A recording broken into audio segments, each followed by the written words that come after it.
How we doing? All right, everybody good? You guys staying just in case we trade back into one tonight? Or do you want me to confirm that we may or may not do that? No. Yeah, we're excited to get Malik. He's a guy who's been on our radar for quite some time as an explosive playmaker that can play multiple spots, can separate, has run after the catch, very good hands, very productive, and in a difficult conference. So look forward to getting here tomorrow, and then getting him in the building a couple weeks from now, and as we get him in with the rest of the players in our culture and developing him and competing for his play time. So with that, we'll open up for questions. What made you, obviously you had a choice there, Malik over Odunze? Yeah, we have a lot of meetings throughout the season, and at the end of the day, we just thought Malik's toughness, separation, speed, not that Rome doesn't have all those things. Rome's a very good player too. Just when it came down to it and what we were looking for, Malik checked a lot of those boxes. As a person, his toughness, competes, production, and again the versatility that he'll bring to the table. Joe, there were quarterbacks on the board certainly for you. First of all, how aggressive were you trying to trade up to get a quarterback? Yeah, I think I said last week we were going to have conversations in front of us. We actually had conversations behind us. There was an opportunity for us to move out of the pick. So we had conversations. We had different plans in place, and we're ecstatic to have Malik Nabers here. So we're really happy the way it worked out. There's been a lot of reporting that you were pushing with the Patriots, so specifically for the third pick. Just curious, how serious did those talks get? And was there just a walkaway point where their ask was too high? Yeah, again, we had a lot of conversations with a lot of teams. I'm not going to get into specifics, and we got a really good player at 6 that was a position that I think was a need that we needed to upgrade. And again, I'm ecstatic to have Malik here. I'm really fired up about the kid. Do you have any text from Daniel Jones regarding this pick? Yeah, he's fired up. I texted him Malik's number. That was one of the first things I did, and he's fired up about it. Right. So he knew before that it was announced on ESPN and NFL Network. I let him know. Brian, what does it mean for you to have, that sort of, for lack of a better term, the number one type receiver? Yeah, look, I'm excited about Malik. He's a heck of a player. He was a fun guy to evaluate. Like Joe talked about, he's got quickness. He's explosive. He's got good run after the catch. He's got a great mindset in terms of the competitive style he plays with. He's played well in big games.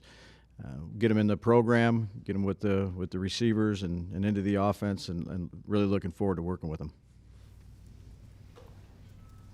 Joe, do you view the quarterback position as a priority high in this draft still? You have the number 47 overall, or do you remain comfortable coming out of this draft without one? Yeah, I'm comfortable where we are.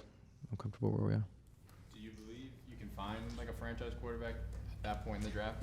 Listen, I'm ecstatic about Malik. I mean, I don't know what's going on up there right now. I know a couple quarterbacks just went. So, again, we're going to look at all positions across the board. It's, I've said last week that we have multiple, needs across the board on the team, and we'll continue to, try to fill those throughout the draft. And, again, there can still be movement. We can get more picks. We can trade up. We've done that in the past. So, again, we just got a electric wide receiver that's 20 years old. He actually won't be 21 until into July. I had my guys look it up. I think he's the 4th youngest player that we had on our entire board amongst 450 players that we again in certain ranges. But a young player that is electric, and we're really fired up about acquiring. Was there a point where he kind of like stood out and popped to you throughout the process? Maybe it wasn't even this year. Yeah, LSU, the amount of players that they had, our staff was able to, see him play live several times. I've seen him 2 years in a row. I happened to be at their first game of the year versus Florida State 2 years in a row. So he's been on our radar as a really good player. And again, we were at the pro day. We had him in on a 30 visit. Went to dinner with him a couple different times, and getting around the kid. He's a great kid. He's super competitive. He's driven, and I'm excited about adding him. He's a good player. For either of you guys, what does this do for Daniel? He's never really had a top receiver like this. Well, we got to get him in. He's obviously he was ultra productive at LSU. Made a ton of plays. I would say deep, intermediate, short. It'd be good to get him in here and get him acclimated to what we do. And You know, I know he's excited about it. We're excited to have him. There was obviously, Was he the top receiver on your board? He was in the mix of multiple guys. So we had a lot of guys that we liked that would fit in the way we had him stacked. At the time when we took him, he was the top receiver on our board. there was obviously an arrest at some point with him, Mhm. with a gun. The charges eventually dropped. Mm-hmm. But I'm assuming that wasn't a problem with you, and how did you guys go about looking into that? Yeah, we've got a extensive process in terms of background on these guys, and from you can watch it, you can bring up the film and watch what happened. And again, Jerry Mead does a phenomenal job for us, and we have some other resources that we reach out to and use, whether it's boots on the ground at the campus, in the cities, whatever it may be. So we're very comfortable with players that we turn the card in on. Brian, at the combine, Malik said that he talked about the meeting, and he just talked about how much fun it was. And you guys were joking around and doing this. I mean, take me in the room there. I mean, was it fun? Was he, Yeah, I enjoy those meetings, but I love his personality. He's a very, very competitive young man. So it was good to sit down and kind of introduce ourselves, and him to introduce himself to us. You know, he came here. He's a competitive guy, and I'm looking forward to working with him. Joe, how, if at all, did you weigh McCarthy there versus Malik? Yeah, Malik was our guy. He's the guy we targeted. Again, we took him.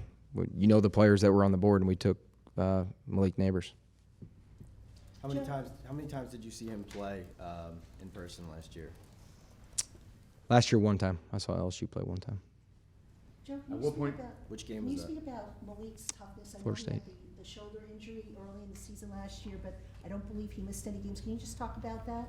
Yeah, that's legit. Talking to the trainers and the medical staff, this guy doesn't miss. Like, whatever it is, he's going to play through it. He's tough. He doesn't miss games, doesn't miss practice. If he can play, he's going to play. So, again, that's the way this kid's wired. You'll see it, when you guys get around and see the way he practices, the way he plays on game day. And, just, again, when you see his highlights and you see some of the stuff that he can do, whether it's with the ball in his hand or without the ball in his hand, it's just, when guys are wired like that at his age, that's ingrained in him by then, and that's who he is. So we're looking forward to bringing some of that toughness and explosiveness to the roster. How did you see him develop from when you first saw him and over the course of the few times you saw him?